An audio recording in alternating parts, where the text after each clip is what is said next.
Baik, bismillahirrahmanirrahim. Assalamualaikum warahmatullahi wabarakatuh.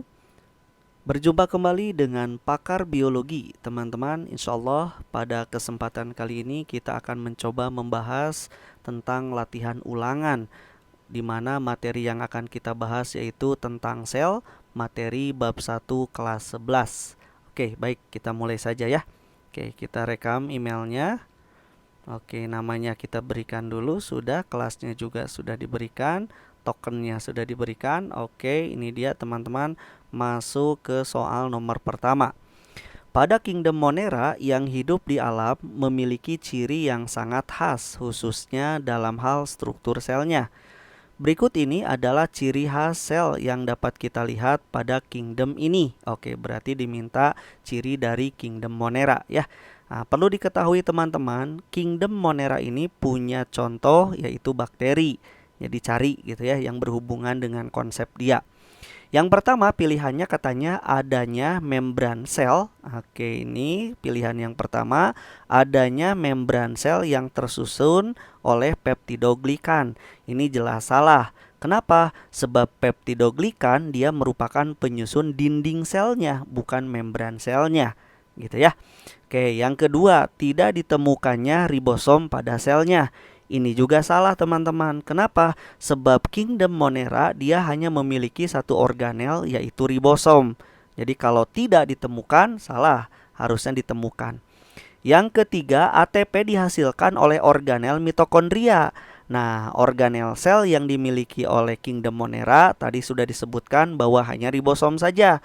Lalu ATP dihasilkan oleh siapa? Bukan oleh mitokondria, tapi oleh lipatan membran dalam sel Monera ini. Nah, lipatan membran dalam ini namanya mesosom. Begitu ya. Berarti salah. Yang keempat, dinding sel tersusun atas zat yang disebut kitin. Salah, harusnya peptidoglikan. Oke, yang kelima, selaput inti tidak ditemukan katanya di dalam selnya. Nah, selaput inti itu adalah membran inti. Nah, tidak ditemukan katanya. Nah, ini betul. Kenapa? Sebab Kingdom Monera, teman-teman, dia merupakan kingdom yang disebut sebagai prokaryotik selnya. Jadi sel prokaryotik itu di mana selnya tidak memiliki membran inti. Nah, berarti yang ini gitu ya. Tidak memiliki membran inti. Oke, kita pilih jawabannya yang itu, teman-teman. Kita klik soal berikutnya. Oke, ini dia soal berikutnya. Organisme seperti tumbuhan, bakteri, alga, dan jamur memiliki bagian yang sama dalam hal penyusun selnya. Bagian penyusun sel yang sama tersebut adalah titik-titik, di mana khusus untuk sel pada bakteri katanya bagian yang disebut bagian tersebut katanya terbuat dari bahan apa? Oke, yang diminta bakterinya ya. Baik. Nah, ini teman-teman, baik tumbuhan, bakteri ataupun alga dan juga jamur dia memiliki bagian penyusun sel yang disebut sebagai dinding sel. Nah, namun dinding sel di antara mereka memiliki bahan penyusun yang berbeda. Nah, di soal diminta khusus pada sel bakteri. Maka dinding selnya pasti tadi sudah disebutkan dari peptidoglikan. Berarti yang pilihan pertama ini dia kita bisa salahkan ya. Sebab dinding sel kesamaan mereka itu yang 4 organisme itu dinding selnya. Oke, berarti salah ya. Nah, dinding sel bakteri itu dia dari peptidoglikan. Langsung jawab yang ini, gampang ya. Mesosom bukan, itu dia lipatan membran dalam pada bakteri yang berperan untuk menghasilkan ATP-nya ya. Seperti itu. Oke, ini soal nomor kedua. Gampang ya. Oke, kita lanjut. Untuk soal nomor 3, teman-teman bisa perhatikan katanya bagian sel yang berbatasan langsung dengan apa? Dengan dunia luar katanya berperan untuk hal-hal berikut ini.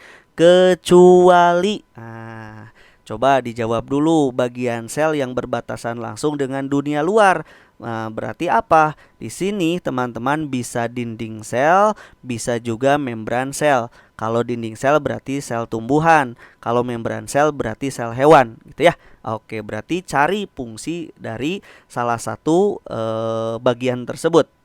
Tetapi yang diminta kecuali, yang salah. Yuk kita akan cari. Yang pertama katanya mengatur keluar masuk zat. Nah, ini adalah peran dari membran sel. Itu betul ya. Oke. Yang kedua sebagai reseptor. Ini pun dia peran dari membran sel. Yang ketiga sebagai pelindung sel. Betul, misalkan bagian terluarnya dinding sel. Juga membran sel juga bisa dipakai sebagai pelindung sel. Terus yang keempat mengatur pembelahan sel. Nah, pembelahan sel itu teman-teman diaturnya itu kalau pada sel pada sel hewan itu dia diaturnya oleh sentrosom gitu ya.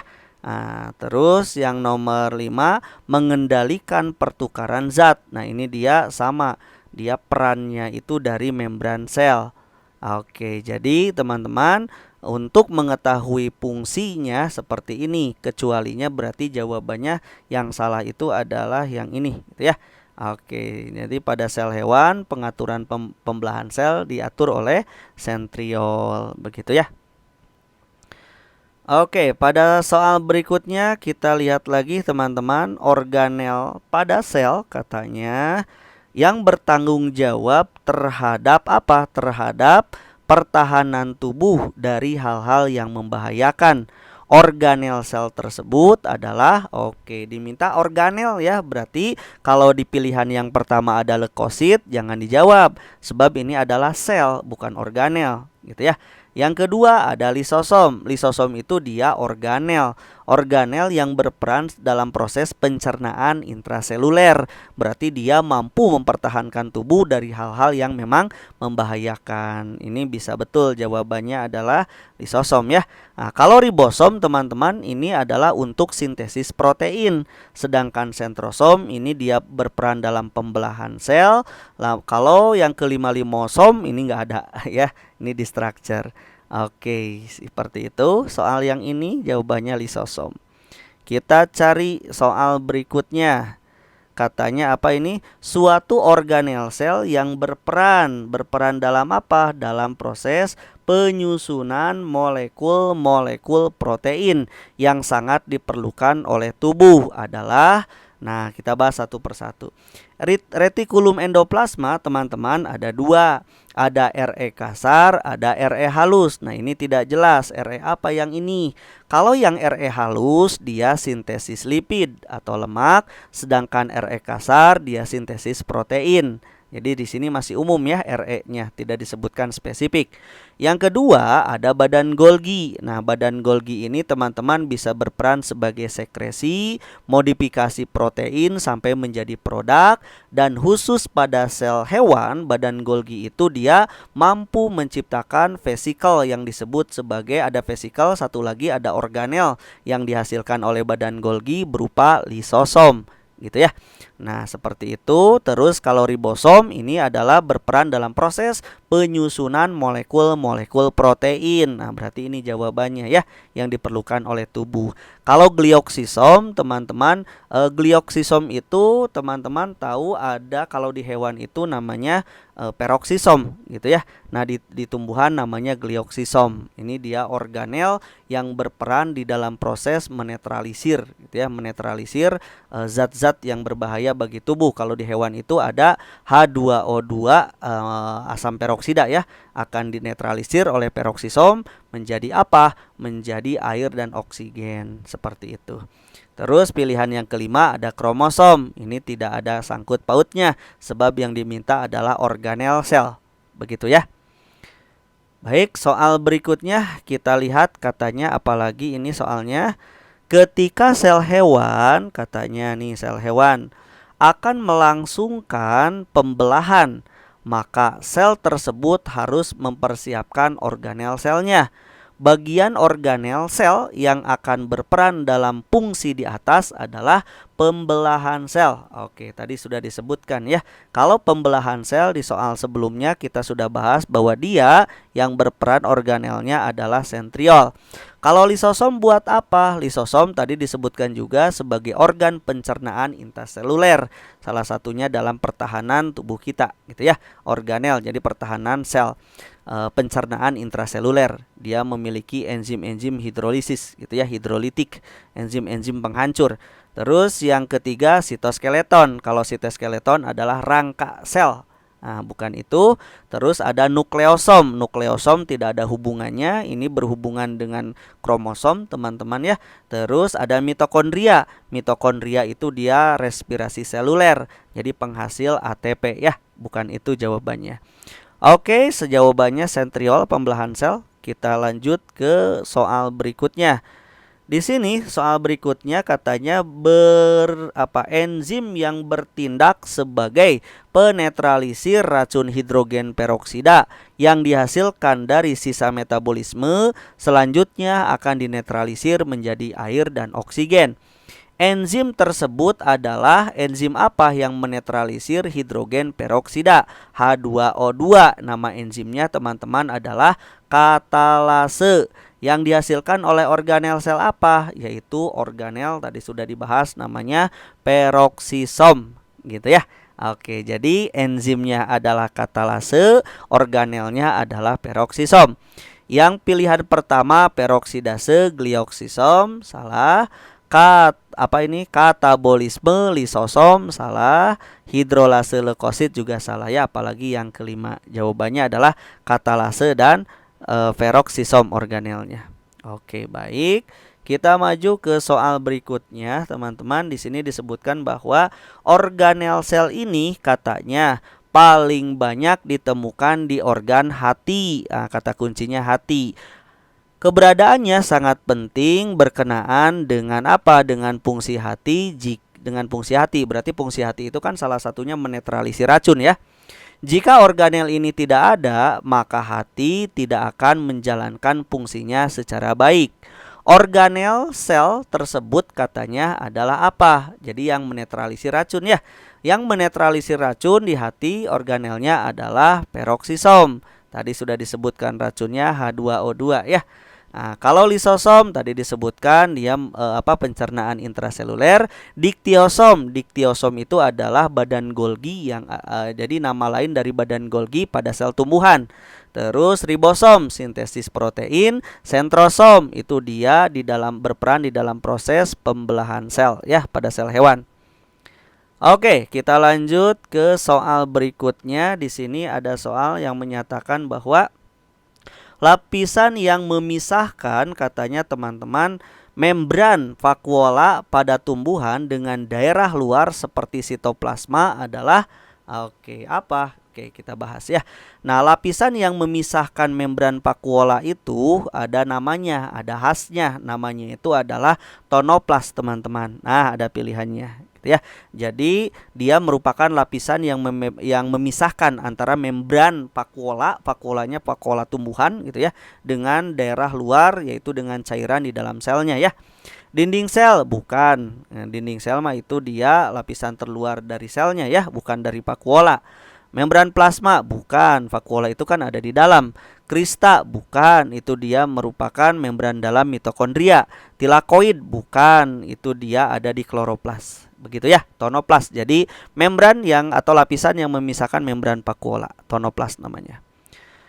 Oke, baik, soal berikutnya teman-teman. Di sini ada soal menyatakan katanya dalam proses pembentukan karbohidrat, dalam hal ini adalah glukosa, katanya diperlukan bahan-bahan seperti air, karbon dioksida, dan cahaya matahari. Proses tersebut akan berlangsung melalui dua proses, yaitu reaksi terang dan reaksi gelap. Ini pada fotosintesis, berarti ya dua reaksi ini. Tempat terjadinya reaksi gelap fotosintesis di mana? Oke, kita bahas. Nah, fotosintesis teman-teman itu ada dua proses, ada reaksi terang dan reaksi gelap. Kalau reaksi terang itu tempat terjadinya perlu diketahui sama teman-teman, tempat terjadinya itu adalah di membran tilakoid kalau reaksi terang. Ini yang ditanya reaksi gelap. Di mana reaksi gelap itu dia tempat terjadinya itu di stroma. Jadi reaksi terang dan reaksi gelap itu kan di kloroplas gitu ya. Reaksi terangnya ada di membran tilakoid yang ada di kloroplas, sedangkan reaksi gelapnya ada di stroma gitu ya. Ini pun masih berbicara kloroplas. Oke, baik. Soal berikutnya. Di soal berikutnya disebutkan, bisa dilihat sama teman-teman, katanya kompleks Golgi atau badan Golgi katanya merupakan organel polimorfik gitu ya, yang tersusun dari membran berbentuk kantung pipih. Jadi dapat polimorfik itu dia dapat membentuk banyak bentuk-bentuknya gitu ya. Jadi katanya yang tersusun dari membran berbentuk kantung pipih. Organel sel ini memiliki fungsi yang erat kaitannya dengan apa? Oke, badan Golgi ya. Nah, badan Golgi ini teman-teman dia organel yang berdekatan dengan Re. Tentu barang-barang atau senyawa-senyawa dari Re akan dimodifikasi di badan Golgi gitu ya. Yuk, kita akan cari. Yang pertama, penghasilan sumber energi untuk aktivitas sel. Ini adalah peran dari mitokondria. Salah ya. Yang kedua, dia mampu mengemas, memodifikasi, menyortir siapa? Molekul-molekul yang ada di dalam sel. Nah, ini bisa gitu ya. Dia bisa mengemas, bisa memodifikasi dan bisa menyortir molekul-molekul yang ada di dalam sel untuk menjadi bahan baku yang siap dipakai. Yang ketiga, penyusun protein yang diperlukan oleh sel untuk kebutuhan sehari-hari. Nah, kalau penyusunan protein kan bisa ribosom atau Re kasar. Yang keempat, pembentukan molekul yang dapat menetralisir racun. Nah, ini adalah peroksisom gitu ya. Yang kelima, menyimpan bahan makanan, sisa metabolisme dan juga racun dalam sel. Ini adalah peran dari vakuola gitu ya. Oke, jadi jawabannya badan Golgi adalah yang kedua ini ya, mengemas, memodifikasi dan seterusnya.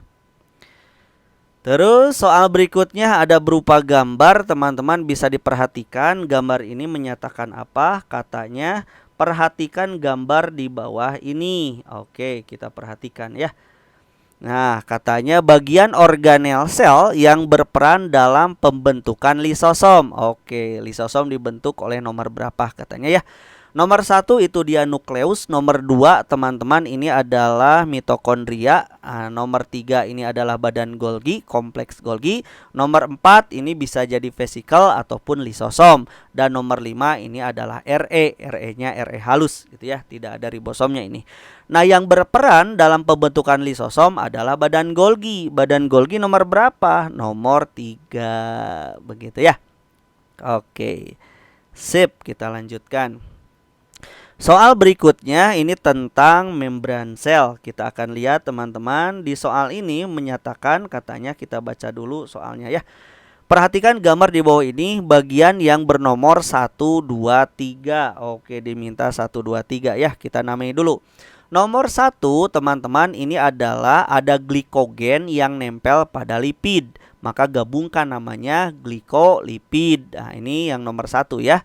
Nomor 2 ada glikogen nempel pada protein, berarti namanya glikoprotein. Nah, yang ketiga ini adalah jenis dari protein. Ada 2 ya di dalam membran itu. Ada protein yang menembus membran, ini namanya protein integral teman-teman atau protein intrinsik. Nah, sedangkan nomor 3 tidak menembus membran, ini adalah protein periferal atau protein ekstrinsik. Begitu ya.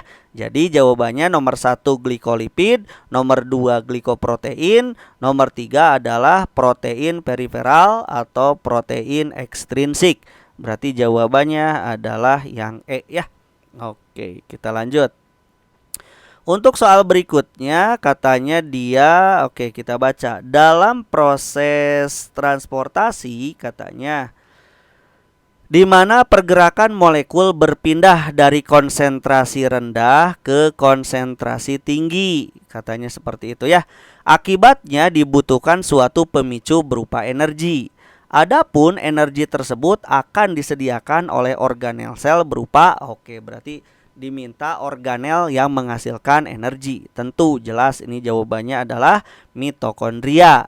Nah, kalau badan Golgi tadi sudah jawabannya ya, bisa mengemas, mengepak, memodifikasi molekul-molekul yang ada di dalam sel. Terus kalau Re, dia Re halus sintesis lipid, Re kasar sintesis protein. Nah, ini tadi glioksisom sama dengan peroksisom menetralisir zat-zat yang berbahaya. Terus kalau sentrosom ini adalah berperan dalam pembelahan sel hewan tentunya ya. Oke, itu dia jawabannya. Oke, kita lanjut ke soal berikutnya. Ini ada organel berupa mitokondria ini ya. Oke, baik. Apa katanya? Perhatikan gambar organel di bawah ini. Bagian yang berperan yang disebut sebagai krista. Oke, krista ditunjukkan oleh, baik. Kita lihat krista, teman-teman. Nah, ini kalau teman-teman lihat krista bahwa dia itu merupakan membran dalam gitu ya. Membran dalam mitokondria. Jadi membran dalam mitokondria ya. Baik. Mana yang disebut membran dalam itu? Nah, 1 dengan 5 itu dia merupakan ruang antar membran. Saya ulangi, nomor 1 dan nomor 5 itu adalah ruang antar membran. Nomor 2 itu adalah cairan yang ada di dalam mitokondria, yaitu matriks. Nomor 3 itu dia membran luar, sedangkan nomor 4 itu adalah membran dalam. Nah, membran dalam itu dia disebut sebagai krista, membran dalam mitokondria gitu ya. Ini adalah nomor 4. Oke, sip, bisa ya. Baik, soal berikutnya katanya organel sel yang memiliki ciri-ciri sebagai berikut. Membran berjulur membentuk pembuluh, gelembung atau kantung-kantung pipih. Terus merupakan kelanjutan dari membran inti sel. Ciri-ciri organel tersebut ditunjukkan pada suatu organel sel yang bernama, oke ini cirinya sudah kelihatan gitu ya. Dia membentuk pembuluh, terus gelembung-gelembung kantung pipih kelihatan banget ini gitu ya. Terus ini dia merupakan kelanjutan dari membran inti sel. Jadi nukleus atau membran nukleus itu atau inti sel dia memiliki 2 membran. Membran terluarnya itu dia akan membentuk kantung-kantung pipih yang bernama apa? Bernama RE. Retikulum endoplasma. Nah, kalau jawabannya nukleus salah. Nukleus itu membran luarnya dia akan membentuk RE. Kompleks Golgi sudah lepas dari membran inti sel, kan di sini ada kata kunci dia kelanjutan dari membran inti ya. Kelanjutan dari nukleus, membran nukleus. Mitokondria juga bukan, kloroplas juga apalagi. Itu ya, itu RE, teman-teman. Baik, soal berikutnya di sini ada soal katanya organel sel yang penting, yang sangat penting katanya. Di dalam sel salah satunya adalah nukleus. Berkenaan dengan fungsinya nukleus, teman-teman memiliki peranan diantaranya adalah jadi peran nukleus atau inti sel ya. A atau nomor 1, menyimpan informasi genetik dalam bentuk DNA. Betul, di dalamnya ada ya. Ini diminta kecuali yang salah. Jadi di dalam nukleus itu dia ada informasi genetik dalam bentuk DNA ya. Yang kedua, mengontrol pertumbuhan dan pembelahan sel. Betul. Jadi sentrosom itu dia dalam proses pembelahan sel tentu dikendalikan oleh nukleus gitu ya. Jadi mengontrol ini. Terus yang ketiga, mengatur metabolisme sel dalam mensintesis berbagai enzim. Betul, dia yang mengatur, sebagai otak dalam selnya adalah nukleus. Terus memproduksi RNA, betul, sebab RNA itu diciptakan dari DNA gitu ya, lewat proses transkripsi. Nah, tentu di dalam nukleus. Terus yang kelima, memproduksi lisosom. Nah, ini salah. Bukan lisosom, teman-teman. Yang diproduksi nukleus itu adalah ribosom, bukan lisosom. Kalau lisosom diproduksinya oleh badan Golgi. Begitu ya, kan ini kecuali ya. Berarti yang salahnya adalah yang kelima ini ya. Oke, baik. Soal berikutnya di sini disebutkan katanya berikut persamaan yang dimiliki oleh organel kloroplas katanya dengan mitokondria yang benar. Oke, kita akan lihat ya. Jadi persamaan antara kloroplas dengan mitokondria. Yang pertama, keduanya sama-sama terdapat dalam sel tumbuhan dan sel hewan. Tidak, kloroplas tidak ada di dalam sel hewan. Salah ya. Kalau mitokondria di keduanya ada. 2, keduanya memiliki membran ganda, betul. Dan klorofil. Nah, klorofil hanya dimiliki oleh kloroplas. Berarti salah ya. Mitokondria nggak ada. 3, keduanya tidak memiliki materi genetik berupa DNA. Punya. Organel yang punya DNA itu ada 3, teman-teman, selain nukleus. Jadi ada nukleus, kloroplas, mitokondria. Dia punya DNA. Nah, di sini tidak, berarti salah. Yang keempat, keduanya memiliki organel ribosom, betul, dan membran ganda, betul. Ini dia jawabannya ya. Dia seperti halnya nukleus, kloroplas dan mitokondria juga dia mampu membentuk ribosom. Jadi di dalamnya ada ribosom gitu ya. Sedangkan membrannya juga sama, dia membrannya ganda. Yang kelima, keduanya memiliki fungsi yang sama, tidak beda gitu ya. Kloroplas fotosintesis, mitokondria menghasilkan ATP atau respirasi seluler gitu ya. Salah. Jadi jawabannya yang keempat ya, atau D.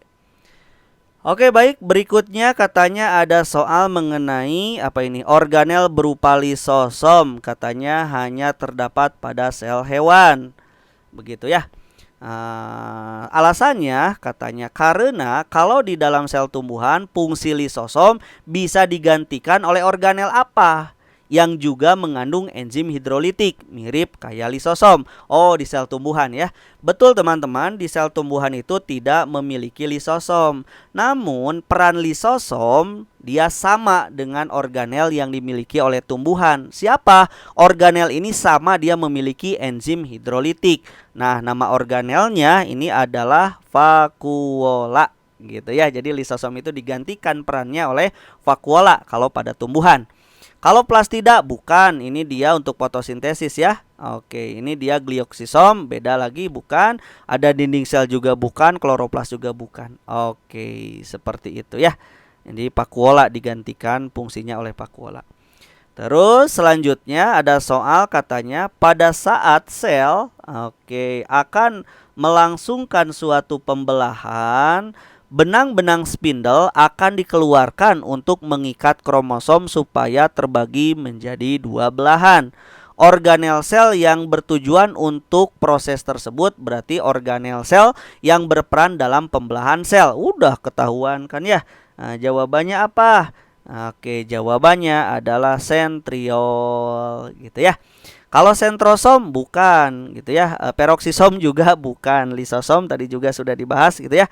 Apalagi telomer itu bukan ya, organel namanya sentriol begitu ya.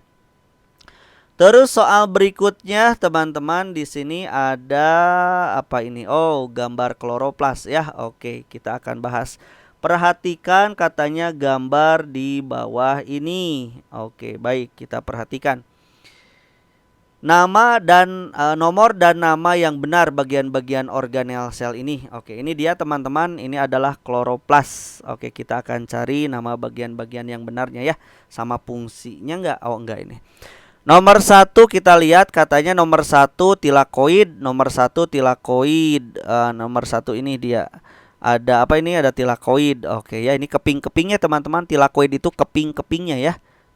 Kalau kumpulannya ini namanya granum atau grana ya. Jadi tilakoid. Oke, betul. Nomor 2 grana. Salah. Ini masih di dalam, ini lumennya di dalam tilakoid ya. Oke. Terus nomor 3 grana. Nomor 3 grana bukan. Ini dia DNA ya. Salah. Grana itu nomor 7. Oke, berarti jangan dipilih ya. Salah. Nomor yang kedua 5. 5 itu adanya ruang antar membran. Betul. 6 membran luar. 6 membran luar. Oke. Terus 7 granum. Oke. 8 mana? 8 lisosom. Bukan. Harusnya ribosom gitu ya, bukan lisosom. 9 katanya stroma. 9 stroma cairannya. Betul ya. Ini stroma cairan di dalam kloroplas, betul ya. Terus tilakoid nomor 10. 10 oke, tilakoid juga ini kepingannya ya. Terus nomor 11 adalah ribosom. 11 bukan, itu bukan ribosom gitu ya. Terus lamela nomor 12. 12 lamela, ya itu betul gitu ya. Lamela betul. Oke. Selanjutnya ini ada yang salah tadi ya. Tadi di ribosom ini salah, nomor 11 bukan ribosom. Ribosom itu nomor 8. Nomor 4, 3 itu DNA, betul. Ini 3 DNA gitu ya. 7 itu granum, betul. Ini 7 itu granum. 8 ribosom, betul. 12 lamela. Oke, lamela antar grana ini ya, betul ya. Oke, udah. Jadi jawabannya adalah yang D. Nomor 5-nya kita bahas. 6 membran luar. Oke, betul. 9 stroma, betul. Nomor 10 mana 10 tilakoid, betul. Lisosom ini nggak ada lisosom ya. Nomor 11 lisosom salah. Lisosom nggak ada di kloroplas. Oke, jadi jawabannya yang D ya, 3, 7, 8, 12. Oke, soal berikutnya teman-teman, ini dia mengenai plastida katanya ya. Oke. Plastida hanya ada di dalam sel tumbuhan, betul, yang berfungsi membantu proses fotosintesis, menyimpan cadangan makanan dan menghasilkan pigmen warna gitu ya pada tumbuhan. Berdasarkan fungsi tersebut, plastida yang berperan sebagai pemberi warna pada bunga. Oke. Nah, plastida itu teman-teman ada 3, ada kloroplas, ada kromoplas, ada amiloplas. Nah, ini nih. Kalau kloroplas itu adalah plastida berpigmen hijau, itu untuk fotosintesis. Sedangkan kromoplas dia pigmennya bukan hijau gitu ya, yang bisa mewarnai daun, mewarnai bunga, ini dia gitu ya, kromoplas. Sedangkan kalau amiloplas itu dia plastida untuk menyimpan cadangan makanan, begitu ya. Oke, jadi jawabannya adalah kromoplas. Soal berikutnya teman-teman bisa diperhatikan, oh ini masih tentang membran sel gitu ya. Oke, katanya apa ini membran sel? Kita lihat. Perhatikan bagian yang diminta adalah ACH gitu ya, ACH. Oke, yang A ini teman-teman bisa diperhatikan bahwa yang A ini adalah fosfolipid. Fosfolipid atas, fosfolipid yang ada juga di bawah. Jadi kalau dua-duanya namanya fosfolipid bilayer. Jadi kalau salah satu yang di atas fosfolipid aja. B itu adalah protein integral teman-teman gitu ya, atau protein intrinsik. Terus yang C adalah kolesterol. Yang D ini adalah protein periferal atau protein ekstrinsik. Yang D ini glikogen yang nempel pada lipid, berarti glikolipid yang D.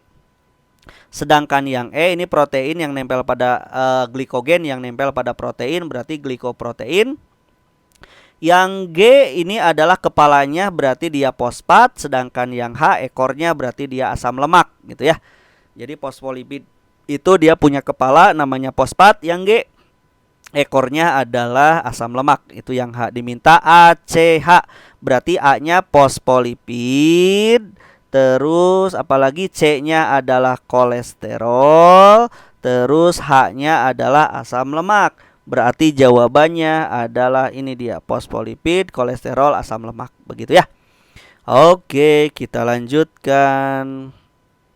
Soal berikutnya katanya dalam struktur membran plasma, teman-teman bisa diperhatikan pada sel hewan dapat kita ditemukan pada bagian yang disebut sebagai fosfolipid, berarti fosfat dengan lipid ya.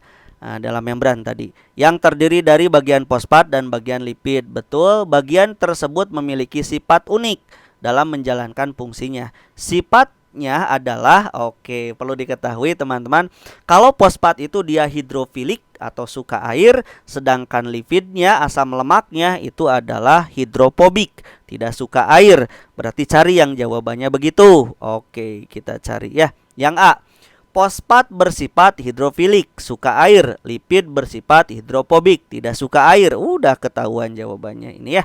Ini yang B, fosfat bersifat hidrofobik, salah, kebalik.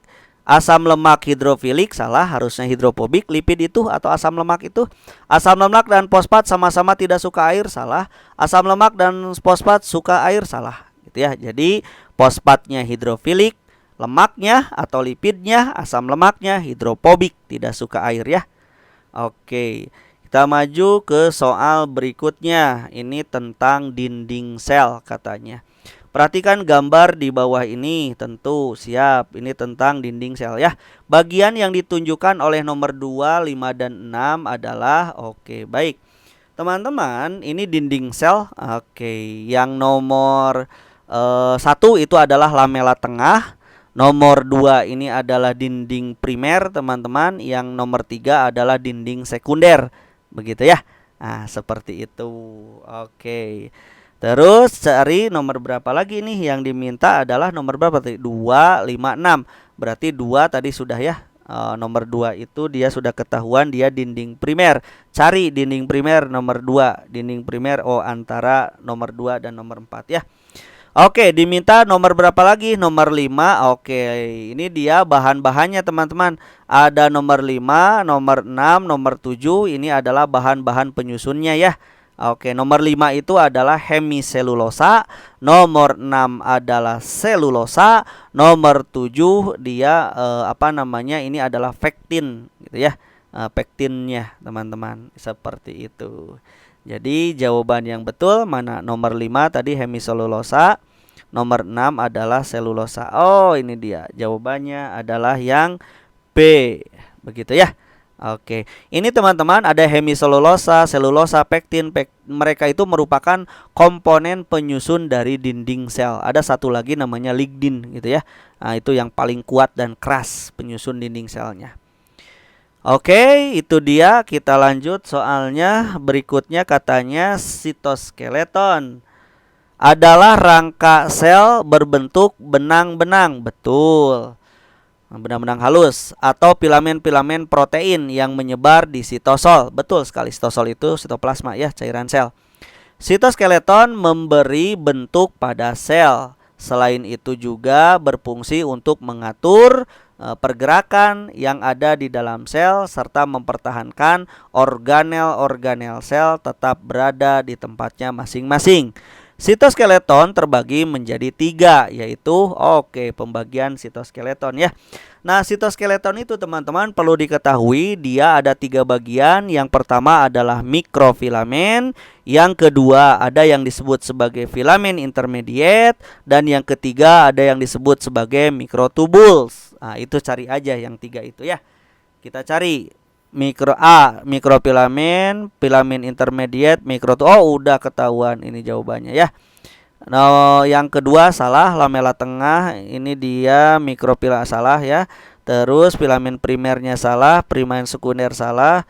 Yang ini filamen troponin apalagi gitu ya. Oke, jadi ada 3 mikrofilamen, filamen intermediate sama mikrotubul gitu ya. Oke. Baik, soal berikutnya teman-teman kita akan lihat katanya proses difusi adalah perpindahan zat terlarut dari konsentrasi yang tinggi hipertonik katanya ke konsentrasi larutan yang rendah hipotonik katanya. Di bawah ini adalah salah satu contoh dari proses difusi yang benar. Oke, contoh-contoh difusi berarti ya. Baik, teman-teman. Yang benar tapinya. Oke, yang pertama, terserapnya air di akar. Bukan, ini bukan proses difusi, ini bukan gitu ya. Dia melewati membran, berarti ini adalah proses penyerapan air di dalam akar. Terserapnya air di dalam akar itu dia dibantu oleh daya isap daun gitu ya. Oke, terus yang kedua terjadinya penguapan di daun. Penguapan di daun, nah itu dia bukan difusi gitu ya. Penguapan dia transpirasi. Terus yang ketiga mengalirnya air di sungai, itu bukan. Terus perpindahan natrium dan kalium, ini transport aktif gitu ya yang membutuhkan energi. Sedangkan di sini difusi tidak butuh energi. Terus yang terakhir tercampurnya sirup dalam air. Nah, ini dia. Sirup teman-teman dia zat terlarut di mana dia bersifat hipertonik, akan bergerak ke daerah yang tidak ada sirupnya, yaitu air. Nah, nanti dia bergerak sampai memenuhi airnya tersebut sehingga terjadi keseimbangan. Akibatnya sirup dia menutupi keberadaan daerah-daerah air gitu ya. Seperti itu. Itu jadi jawabannya adalah tercampurnya sirup dalam air, itu proses difusi. Oke, soal berikutnya masih berkenaan dengan proses transport. Perhatikan gambar berikut ini, teman-teman. Katanya diminta ini tentang perangkat percobaan, pernyataan yang berikut yang sesuai dengan gambar. Baik, di sini ada air katanya, teman-teman. Di sini ada air, berarti B itu dia air gitu ya. Sedangkan di dalam A itu adalah larutan gula. Dipisahkan antara air dengan larutan gula oleh membran semipermeabel. Berarti ini proses namanya osmosis gitu ya. Oke, berarti A larutan gula, dia teman-teman ingat larutan gula berarti bersifat hipertonik. Sedangkan yang B isinya air, berarti yang B sifatnya hipotonik. Nah, teman-teman catat itu ya. Oke, kita sudah punya sifat nih. B dia sifatnya hipotonik, sebab dia pelarutnya lebih tinggi. Sedangkan A dia hipertonik sebab pelarutnya lebih sedikit. Nah, itu kan larutan gula. Ingat ya. B hipotonik, A hipertonik. Pergerakannya yaitu pergerakan osmosis itu dari encer ke pekat. Dari larutan hipotonik bergerak ke larutan hipertonik. Berarti B akan bergerak ke mana? B akan bergerak ke A. B akan masuk ke A. Akibatnya A menjadi tinggi. Gitu ya, itu jawabannya. Kita cari. Yang pertama, permukaan A bertambah. Betul, sebab ada yang masuk ya dari B ke A tadi. Karena larutan A hipotonis. Salah. A itu hipertonik. Awas, jangan kejebak nih. B berkurang. Betul, karena B hipertonik. Salah. Yang B kan tadi disebutkan hipotonik. C A bertambah. Betul, karena larutan A hipertonik. Ini dia jawabannya ya. B bertambah. Salah, harus berkurang. Permukaan A dan B tetap tetap tidak ada terjadi perubahan. Salah ya. Seperti itu teman-teman. Ingat penjelasan barusan ya. Boleh diulang-ulang lagi apa yang tadi saya sebutkan. Oke, soal berikutnya. Oke, di sini masih soal yang sama mengenai proses osmosis. Teman-teman perhatikan gambar berikut ini. Baik, kita perhatikan. Di sini berbeda, namun di sini ada yang A itu dia larutan gula 55%, yang B-nya itu larutan gula 47%. Mana hipotonik, mana hipertonik? Nah, cara menjawabnya teman-teman ini masih proses osmosis ya. Jadi ada pembatas antara satu larutan dengan larutan yang lain. Cari yang kadar airnya tinggi maka dia hipotonik. Kalau kadar airnya rendah itu dia hipertonik. Baik. Oke, larutan gula 55 dengan larutan gula 47 mana yang paling pekat? Berarti yang pekat yang 55 kan gulanya lebih banyak ya. Berarti yang larutan 55 ini teman-teman bersifat hipertonik dibandingkan larutan gula 47. 47 berarti gulanya 47%. Airnya lebih banyak berarti ya. Berarti ini teman-teman hipotonik sifatnya. Berarti ingat ya kesimpulannya B hipotonik, yang A hipertonik. Berarti pergerakannya awas osmosis. Dari air yang tinggi bergerak ke air yang rendah. Berarti yang mana? Berarti dari B akan keluar gitu ya, airnya menuju ke A. Begitu ya. Oke, kita cari yang begitu jawabannya. Pilihan pertama, larutan A berkurang. Salah, harusnya bertambah. Jangan dipilih lagi berarti ya. Larutan A bertambah, betul. Sedangkan larutan B berkurang. B hipertonik. Salah, tadi sudah disebutkan. Hipotonik harusnya ya. A berkurang. Salah. Yang D, larutan A bertambah. Betul. Sedangkan B berkurang. Betul. B hipotonik. Betul. Sebab pergerakannya dari B akan keluar ke A. Gitu ya. Oke. Udah, jawabannya adalah yang ini. Begitu teman-teman, proses gampang ya difusi osmosis, gampang. Simak lagi penjelasan barusan.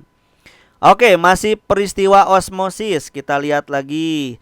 Di sini perhatikan gambar dari percobaan sel. Oke, sel darah merah nih teman-teman, dimasukkan ke dalam suatu larutan katanya. Baik.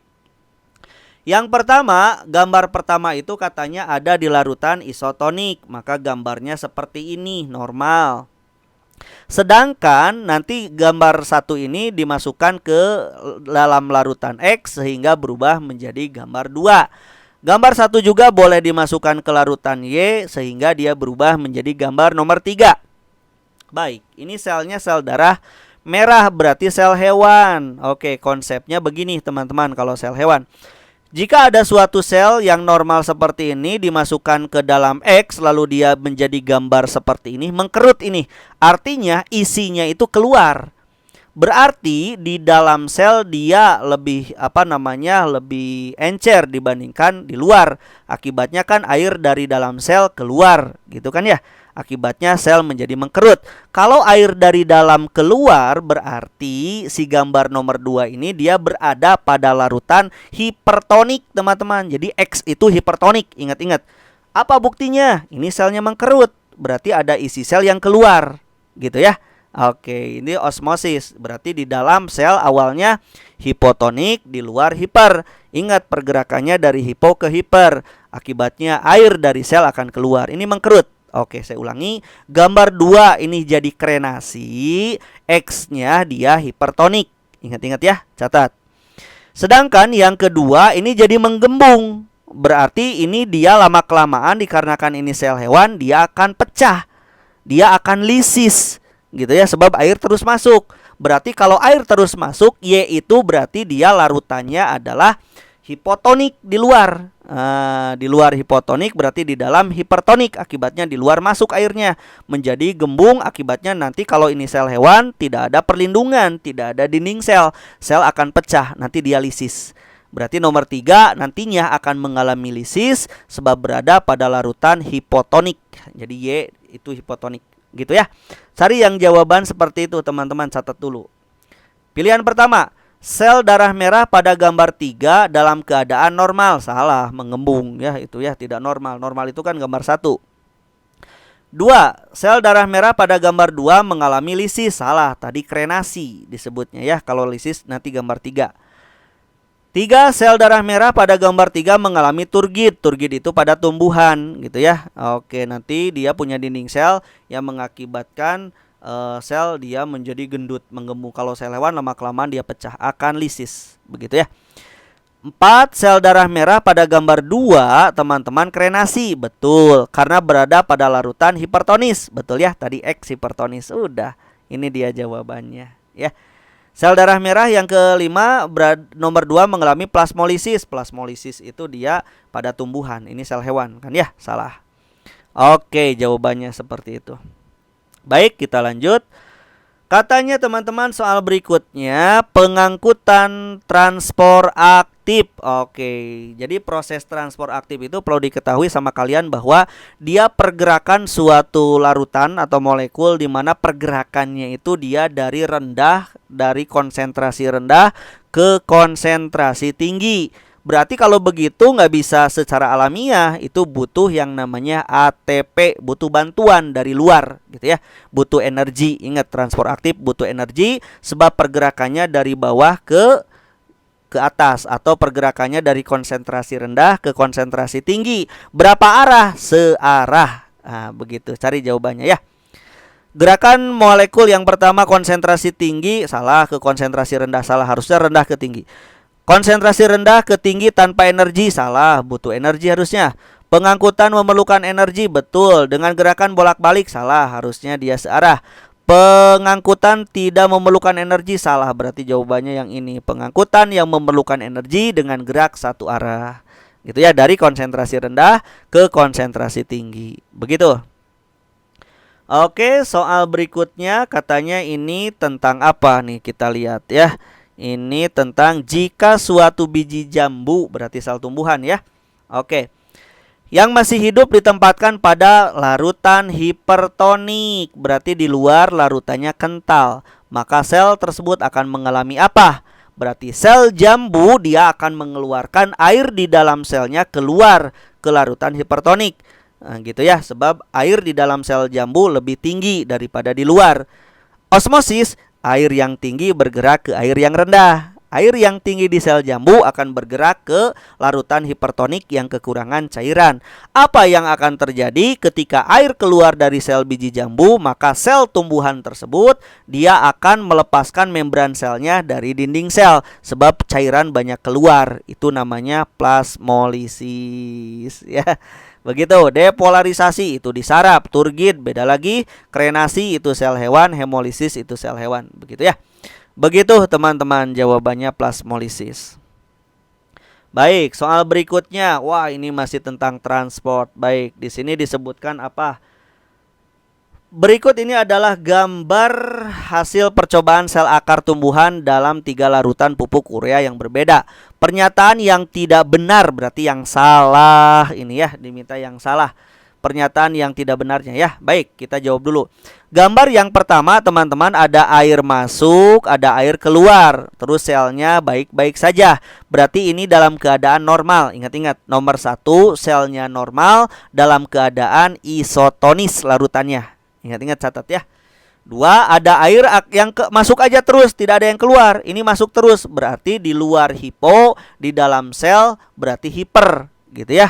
Akibatnya sel tumbuhan akan kemasukan air banyak, namanya turgid. Berarti sel ini nomor 2 sel berada pada larutan hipotonis. Ingat-ingat, catat. Yang ketiga, nah, tadi kejadiannya turgid ya. Nomor 3, ada air yang keluar saja satu arah keluar. Berarti di luar dalam keadaan hiper, sedangkan di dalam sel hipo. Oke, berarti sel tumbuhan nomor 3 ini akan mengalami plasmolisis sebab dia berada pada larutan hipertonik. Nah, catat. Itu jawabannya ya. Oke, kita lihat yang pertama. Pernyataan yang salah tapinya ya yang diminta. Gambar 1 normal karena larutan isotonis. Betul. Gambar 2 turgid, betul, karena larutannya hipotonis, betul. Nomor 3, membran sel lepas dari dinding sel, betul, karena larutan urea hipotonis, salah, di luar itu hiper, salah ya. Ini yang salah. Oke, ininya larutannya sifatnya ya. Di luar hiper sebab dia terjadi proses plasmolisis. Jadi membran selnya lepas dari dinding sel. Gambar 3 terjadi plasmolisis, betul, karena ada larutan hipertonis, betul. Gambar 2 terjadi osmosis karena betul perpindahan air dari ini dari luar dari luar ke dalam sel, betul ya. Oke, jadi jawabannya yang C. Oke. Berikutnya teman-teman, pompa natrium dan kalium. Berarti ini dia transport, tadi ya sudah ada transport aktif. Butuh energi berarti. Pompa natrium kalium terjadi bila konsentrasi ion kalium di dalam sel lebih tinggi dibandingkan sekelilingnya, sedangkan konsentrasi ion natrium jauh lebih rendah. Perpindahannya memerlukan ATP, berarti transport aktif. Ini ya, butuh ATP. Pergerakan natrium dari dalam sel menuju keluar sel dengan bantuan ATP diangkut melalui sebuah protein membran. Oke, yang diminta adalah jenis dari protein membran yang mengangkutnya. Oke, dari dalam keluar, berarti perpindahannya dari dalam sel keluar sel lewat suatu protein katanya. Protein apa? Protein yang ada di membran yang menembus membran. Apa jawabannya? Yaitu protein integral atau protein intrinsik. Itu jawabannya. Nah, ini dia. Berarti ingat yang tadi ya di awal, ada protein yang menembus membran yang besar. Itu protein integral atau protein intrinsik. Sedangkan protein ekstrinsik atau periferal itu yang ada di permukaan atas atau hanya di permukaan bawah, tidak menembus membran. Begitu ya. Oke. Oke, baik, soal berikutnya teman-teman, katanya dalam sel-sel otot manusia banyak organel yang berperan penting untuk menjalankan fungsinya. Betul. Organel paling banyak terdapat dalam sel otot manusia adalah, gampang. Otot perannya buat apa? Alat gerak aktif. Berarti pergerakannya untuk beraktivitas butuh apa? Butuh energi. Energinya siapa yang menghasilkan? Suatu organel yang disebut sebagai mitokondria. Gitu ya. Peroksisom bukan, menetralisir racun di hati. Retikulum endoplasma itu dia sintesis protein atau sintesis lemak gitu ya, bisa ada di kelenjar-kelenjar. Di sel paling banyak ya, ini berbicaranya paling banyak. Mitokondria di semuanya ada tapi paling banyak di otot. Badan Golgi juga sama dengan RE gitu ya, ada kebanyakan di tempat-tempat sekresi gitu ya, boleh-boleh kelenjar. Lisosom dia menetralisir pencernaan intraseluler gitu ya, seperti itu. Jadi jawabannya adalah mitokondria. Kita kirim. Mau lihat skor? Kita lihat skornya berapa. Ini soalnya ada 35 soal. Ye, teman-teman, lihat total poin 35 soal, betul 35. Jadi betul semuanya ya. Oke ya. Itu dia teman-teman, mudah-mudahan bermanfaat untuk digunakan sebagai latihan ulangan bab 1 kelas 11 mengenai sel di semester 1. Itu saja, mudah-mudahan bermanfaat. Saya ucapkan terima kasih. Assalamualaikum warahmatullahi wabarakatuh.